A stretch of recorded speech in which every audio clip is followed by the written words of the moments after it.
Silicon city ಬೆಂಗಳೂರಿನಲ್ಲಿ ಜಲಕ್ಷಾಮ ಎದುರಾಗಿದೆ. ಇದರ ನಡುವೆ ಕಾಲರದ ಆತಂಕ ಕೂಡ ಹೆಚ್ಚಾಗ್ತಾ ಇದ್ದು, ಈ ಹಾಸ್ಟೆಲ್ ಪಿಜಿಗಳೇ ಕಾಲರದ ಹಾಟ್ಸ್ಪಾಟ್ ಏನಾದರೂ ಆಗುತ್ತಾ ಅನ್ನೋ ಪ್ರಶ್ನೆ ಕೂಡ ಸದ್ಯ ಆತಂಕಕ್ಕೆ ಕಾರಣವಾಗಿದೆ.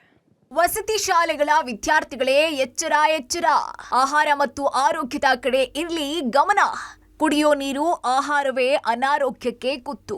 ಎಸ್, ಯಾವ ಟೈಮ್ಗೆ ಯಾವ ರೀತಿ ಊಟ ಮಾಡಬೇಕು ಅನ್ನೋದು ಗೊತ್ತಿದ್ರೆ ರೋಗದಿಂದ ದೂರ ಇರಬಹುದು. ಈಗ ಬಿರು ಬಿಸಿಲಿನ ವಾತಾವರಣ, ವಾಡಿಕೆಗಿಂತ ತಾಪಮಾನ ಹೆಚ್ಚಾಗಿ ಜನ ತತ್ತರಿಸಿ ಹೋಗ್ತಾ ಇದ್ದಾರೆ.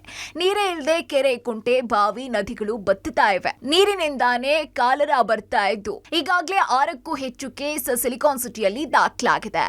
ಇನ್ನು ಈ ಬೇಸಿಗೆ ನೀರಿಲ್ಲದೆ ನಾನಾ ಸಮಸ್ಯೆಯನ್ನ ಉಂಟು ಮಾಡ್ತಾ ಇದೆ. Engineering college, medical college students ಮಾತ್ರ ಅಲ್ಲ, ಎಲ್ಲಾ ಕಾಲೇಜಿನ ಹಾಸ್ಟೆಲ್ನಲ್ಲಿರುವಂತಹ ವಿದ್ಯಾರ್ಥಿಗಳು ಎಚ್ಚರಿಕೆಯಿಂದ ಇರಬೇಕು. ನೀರು ಮತ್ತು ಆಹಾರ ಎರಡೂ ಸರಿಯಾಗಿದ್ರೆ ರೋಗ ದೂರ ಅಂತಾರೆ ವೈದ್ಯರು. ನಮಗೆಲ್ಲ ತಿಳಿದಿರುವಂತೆ ಎಲ್ಲಾ ಕಡೆ ಬೇಸಿಗೆ ಕಾಲ, ಉಷ್ಣಾಂಶ ಬಹಳಷ್ಟು ಏರಿದೆ. ಅದರಿಂದ ನಾವು ಗಮನ ಹರಿಸಬೇಕಾಗಿರುವಂತದ್ದು, ನಾವು ಆಹಾರವನ್ನ ಅಥವಾ ನೀರನ್ನ ಯಾವ ತರ ತಗೋತಾ ಇದೀವಿ ಅನ್ನೋದು ಬಹಳ ಇಂಪಾರ್ಟೆಂಟ್. ಈಗ ವಸತಿ ಶಾಲೆಗಳಿರ್ಬೋದು, ಇಂಜಿನಿಯರಿಂಗ್ ಕಾಲೇಜ್ ಹಾಸ್ಟೆಲ್ ಇರ್ಬೋದು, ಮೆಡಿಕಲ್ ಕಾಲೇಜ್ ಹಾಸ್ಟೆಲ್ ಇರ್ಬೋದು, ಅಥವಾ ಯಾವುದೇ ಬೇರೆ ಫಸ್ಟ್ ಏಡ್ ಕಾಲೇಜ್ ಹಾಸ್ಟೆಲ್ ಇರ್ಬೋದು, ಈ ಸೆಕೆಗಾಲದಲ್ಲಿ ನಾವು ಮುನ್ನೆಚ್ಚರಿಕೆ ತಗೊಳ್ಳೇಬೇಕಾಗುತ್ತೆ. ಒಳ್ಳೆಯ ನೀರು, ಕುದಿಸಿ ಆರಿಸಿರುವಂತ ನೀರು ಮತ್ತೆ ಬೇಯಿಸಿರುವ ಆಹಾರ ಪದಾರ್ಥಗಳನ್ನ ಅಚ್ಚುಕಟ್ಟಾಗಿ ಸೇವಿಸಬೇಕಾಗುತ್ತೆ. ಇನ್ನು ನೀರು ಸಹ ಬಹಳ ಮುಖ್ಯವಾಗಿತ್ತು. ಕುದಿಸಿದ ನೀರನ್ನೇ ವಿದ್ಯಾರ್ಥಿಗಳು ಸೇವಿಸಬೇಕು. ತಿನ್ನೋ ಆಹಾರ ಸರಿಯಾಗಿಲ್ಲ ಅಂದ್ರೆ ಅದನ್ನ ತಿಂದೇ ಇರೋದೇ ಉತ್ತಮ. ಜೊತೆಗೆ ಹೊರಗಿನ ತಿಂಡಿಗಳನ್ನ ಬೇಸಿಗೆ ಮುಗಿಯೋ ತನಕ ಸೇವಿಸದೇ ಇರಬೇಕು. ಕಲುಷಿತಗೊಂಡ ನೀರು, ಆಹಾರದಿಂದಾನೇ ಕಾಲರ ಬ್ಲಾಸ್ಟ್ ಆಗೋದು ಅಂತಾರೆ ವೈದ್ಯರು.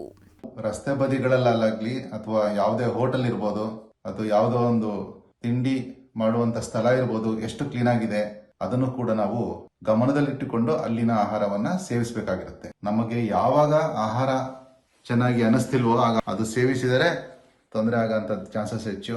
ಆದ್ರಿಂದ ಸುಮಾರು ಅತಿಸಾರ ಭೇದಿಗಳಾಗ್ಲಿ, ವಾಂತಿ ಆಗ್ಲಿ ಅಥವಾ ಡಿಹೈಡ್ರೇಷನ್ ಆಗಿ ಎಷ್ಟೋ ಜನ ಹಾಸ್ಪಿಟಲ್ಗಳು ಸೇರೋ ಅಂತದ್ದು, ಐಸಿಯುಗಳು ಅಡ್ಮಿಟ್ ಆಗಂತದ್ದು ನಾವು ಸುದ್ದಿಗಳಲ್ಲಿ ನೋಡ್ತಾನೆ ಇದೀವಿ.